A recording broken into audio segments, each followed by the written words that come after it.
सद्गुरूंचे पुण्यस्मरण, सद्गुरु नाम संकीर्तन,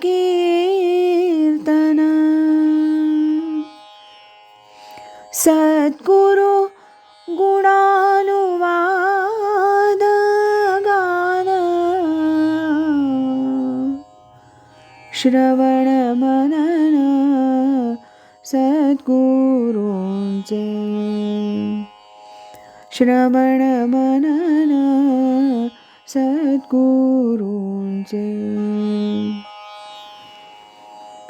आज ऐकूया स्वामी स्वरूपानंद एक अलौकिक राजयोगी या ग्रंथातील प्रकरण 6 भावभक्तीची भावुक गाथा याचा भाग 6. माझ्या पत्नीच्या कॅन्सरवरील दुखण्यात स्वामी स्वरूपानंदांच्या अलौकिक वाचा सिद्धीची आणि योग सामर्थ्याची मला आणि माझ्या पत्नीला आलेली एक दिव्य प्रचिती हाच ह्या भावभक्तीच्या भावुक गाथेचा शेवट आहे. जुलै 1973 पासून माझ्या पत्नीच्या आजाराचं शेवटचं पर्व सुरू झालं. तिथपासून थेट अगदी तिच्या 10व्यापर्यंत का म्हणाना, स्वामींच्या वाचा सिद्धीची अलौकिक प्रचिती आम्हाला आली. स्वामींनी 1964 साली तिच्या अगदी पहिल्याच भेटीत दिलेलं, तुम्हाला भीती वाटेल तेव्हा स्मरण करा, मी आहे, हे आपलं अभिवचन आणि नुकत्याच झालेल्या पत्नीच्या भेटीत तिला दिलेला आनंदात राहावं हा आशीर्वाद, हे सर्व कसं अगदी अक्षरशः खरं करून दाखवलं होतं. जुलैपासूनच माझ्या पत्नीच्या आजारातील खऱ्या यातनांना सुरुवात होईल असं मला वाटत होतं. मी आता बरी होणार नाही, ह्यातच जाणार, असं ती अधूनमधून म्हणू लागली होती. कुठल्याही प्रकारात आता तिला अज्ञानात ठेवणं मला तरी बरं वाटत नव्हतं. म्हणून पत्नीला एकदाचं सांगून टाकलं. तिला म्हटलं, मी तुझ्यासाठी काही करत नाही असं समजू नकोस. तुला कॅन्सर झालाय, त्याला उपायच नाही आहे. आणि मी ज्या दिवशी तिला असं सांगितलं, अगदी त्याच दिवशी तिनं स्वामींनी तिला म्हणून दिलेला स्वामींचा एक फोटो माझ्याकडून मागून घेतला आणि तो आपल्या कॉटजवळ लावला. माझ्या पत्नीला रोगाचं असं हे निदान सांगितल्यावर जास्त मनोधैर्य यावं म्हणून मी त्याच दिवशी देवातून स्वामींच्या पादुका बाहेर काढल्या. स्वामींकडून अभिमंत्रून घेतलेली अशी एक गणेश मूर्तीसुद्धा बाहेर काढली आणि ह्या सर्व गोष्टी पत्नीसमोर ठेवीतच मी तिला म्हटलं, ह्याला नमस्कार करून स्वामींची प्रार्थना कर. तुला दिलेले शब्द स्वामी खरे करतील.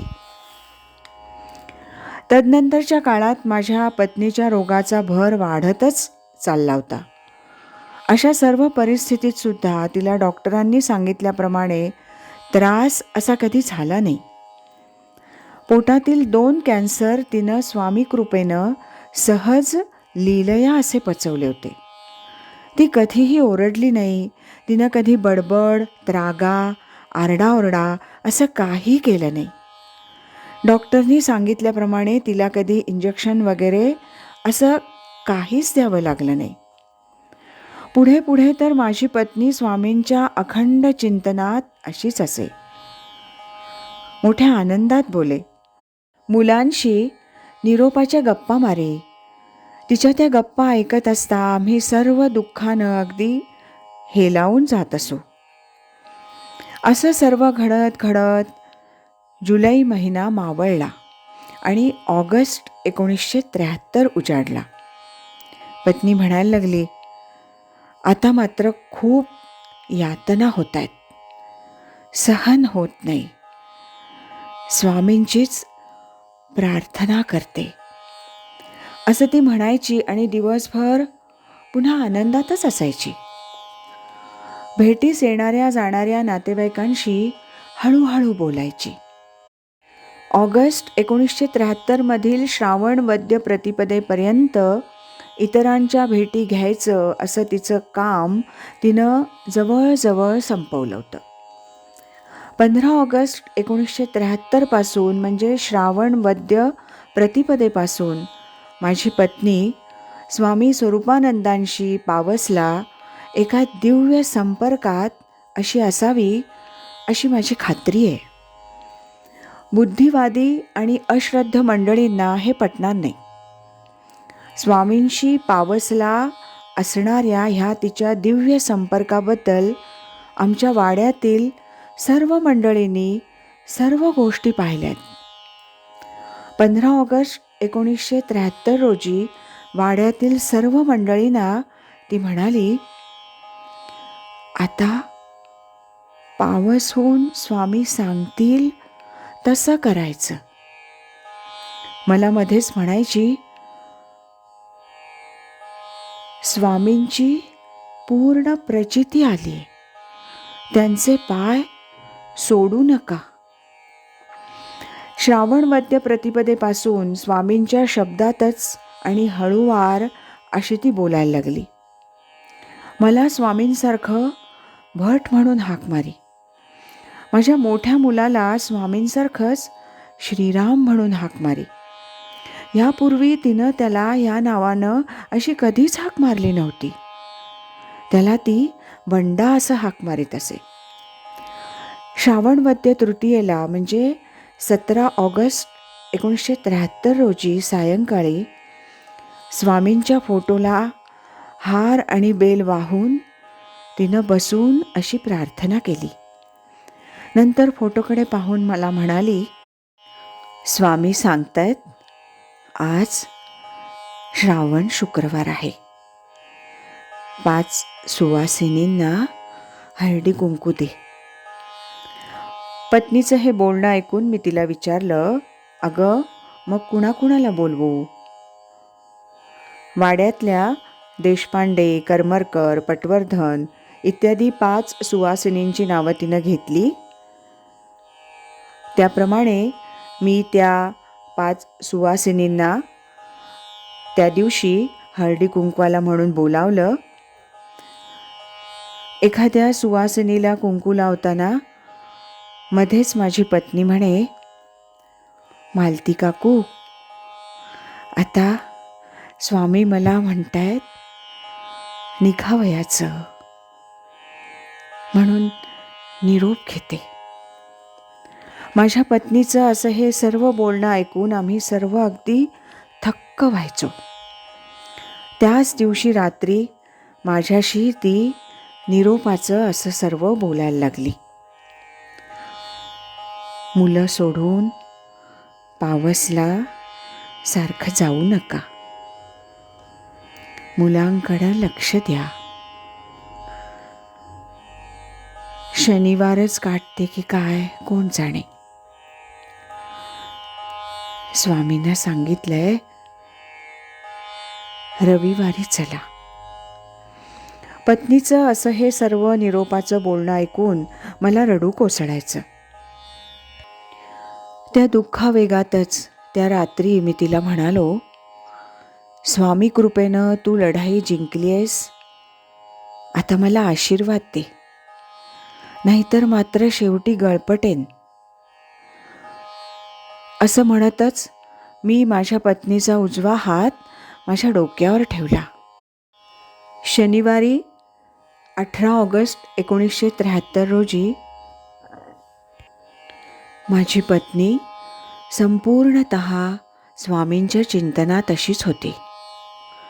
स्वामी अनिल, स्वामी अनिल असं तिचं भजन चालूच होतं. दुपारनंतर ह्यातील आपल्या धाकट्या मुलाचं म्हणजे चिरंजीव अनिलचं नाव तिनं सोडलं. नंतर फक्त स्वामी स्वामी स्वामी असंच ती म्हणत होती.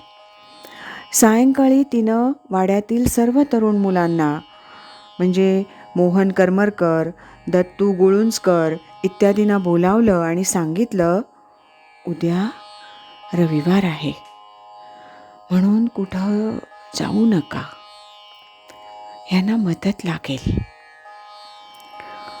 सायंकाळी पत्नी मला म्हणाली, बेल आणून ठेवा. तिला बेल लागतो म्हणून शुक्रवारीच मी खूप बेल आणून ठेवला होता. तो तिच्याजवळ कॉटजवळ ठेवला. रात्रीपासूनच ती कॉटवरील स्वामींच्या फोटोवर बेल वाहायला लागली. म्हणाली, शनिवार गेला पाहिजे. 18 ऑगस्ट 1973 इतिहास जमा झाली होती. माझी पत्नी मध्येच उठली आणि मला म्हणाली, उजाडलं का? शनिवार संपला का? मी तिला म्हटलं, अगं 1 वाजलाय, अजून उजाडायला खूप अवकाश आहे. परत स्वामी स्वामी स्वामी असं म्हणतच ती पुन्हा झोपली. सकाळ उजाडली. 6:30 वाजले. अगदी खऱ्या शास्त्रोक्त अर्थानं उदयात उदयम वारहा असा रविवार उजाडला. मी आमचा दोघांचा चहा केला, पत्नीला दिला. मला म्हणाली, किती वाजले? मी म्हटलं, 7 वाजले. माझं हे सर्व बोलणं चालू असतानाच तिनं कॉटवरील बेल आपल्याजवळ असा घेतला. 7:15च्या सुमारास मी प्रातर्विधीसाठी बाहेर गेलो. 15-1 मिनिटात परत आलो. येतो तो पत्नीनं तोंडात बिल्वपत्र घातलेलं. पाहतो तो हातपाय गार पडलेले.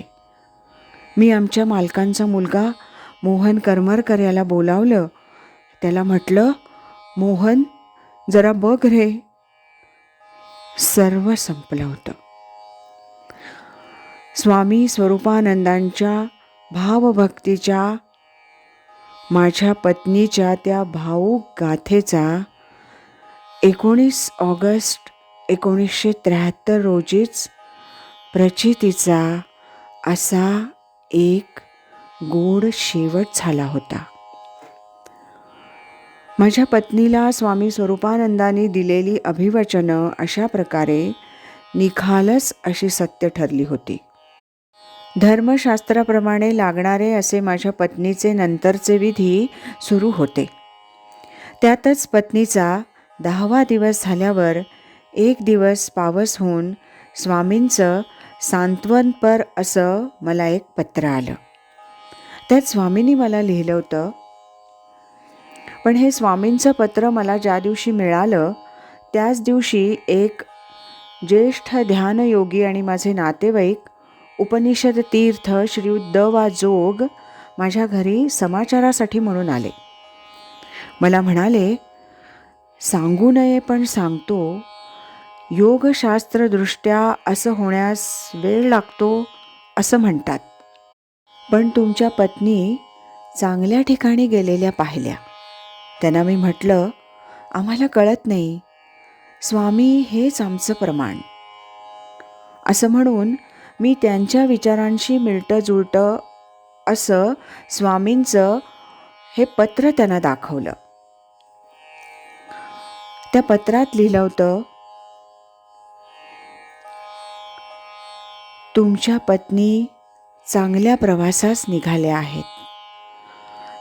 त्यांचा पुढील प्रवास सुखमय, आनंदमय आणि भक्तिमय हो अशी ईश्वरचरणी प्रार्थना. आत्मतृप्त स्वरूपानंद. आज इथेच थांबूया. यानंतरचा या प्रकरणातला 7वा भाग आपण उद्या ऐकूया. श्रीमद सच्चिदानंद सद्गुरू श्री स्वामी स्वरूपानंद महाराज की जय. हरि ओम तत्सत.